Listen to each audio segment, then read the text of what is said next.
যে প্রেম যোগেশ্বর মুনীশ্বরগণ বাসনা করেন, নারদাদি ব্যাসদেব যে প্রেমের জন্য ভগবানের কাছে বারবার করে প্রার্থনা করেন,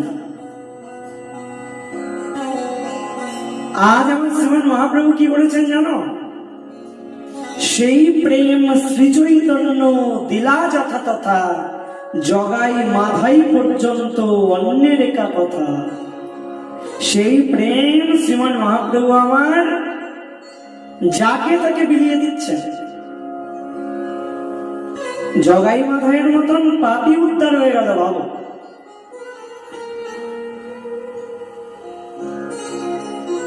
এই প্রেম সম্পদ আগে কোনোদিন কেউ কিন্তু দেয় না, কিন্তু আমার শ্রীমান মহাপ্রভু এমন অযাচিত ভাবে বিতরণ করছে। শুধুমাত্র কি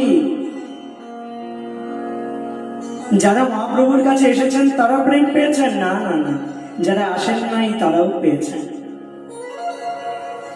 নীলাচলে যখন আমার শ্রীমান মহাপ্রভু সমুদ্রে স্নান করতেন না, সেই সময় প্রভু সমুদ্রে নেমেছেন, প্রভু ডুব দিচ্ছেন, আর সেই সময় যারা যারা সেই জলে অবস্থান করত, আমার শ্রীমান মহাপ্রভু যেই না জলে নেমেছেন, শ্রীমান মহাপ্রভুর সেই প্রেমের তরঙ্গে আর যারা যারা ছিল সবাই যেন একসঙ্গে কারেন্ট যেমন দ্রুত ছড়িয়ে পড়ে, ঠিক সেইভাবে শ্রীমান মহাপ্রভু নেমেছেন, আর যারা যারা ছিল সবাই যেন ওইভাবে প্রেম প্রাপ্ত হয়ে গেল।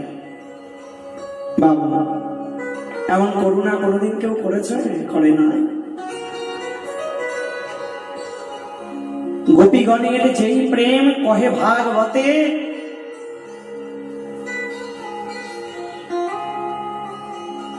গোপীগণের যে প্রেমের বর্ণনা দিয়েছেন ভাগবত মহাপুরাণ, নিত্যানন্দ প্রভুর দ্বারা সেই প্রেম জগৎ মাঝে সবাই লাভ করবেন। একলা নিতাই হইতে পাইবে জগতে, জগতের সবাই সেই প্রেম লাভ করবেন নিত্যানন্দ প্রভুর দ্বারা। এমন অবতার আগে কোনোদিন হয় নাই। তাই তো নরোত্তম দাস ঠাকুর মহাশয় বলছেন, হেন অবতারে যদি কৃপা না হইল, এমন অবতারে যদি কৃপা না হয়, বলো বলো তবে আমার গতি কি হবে? এমন করুণার অবতার যিনি, এমন করুণা করতে যিনি এসেছেন, এই অবতারে যদি কৃপা না পাই তবে আর কৃপা কবে পাবো গো? তবে আর উদ্ধার হবার কোনো উপায় আছে কি? আমার তো জানা নাই। তাই যে করেই হোক এই জন্যই কৃপা প্রাপ্ত হতে হবে।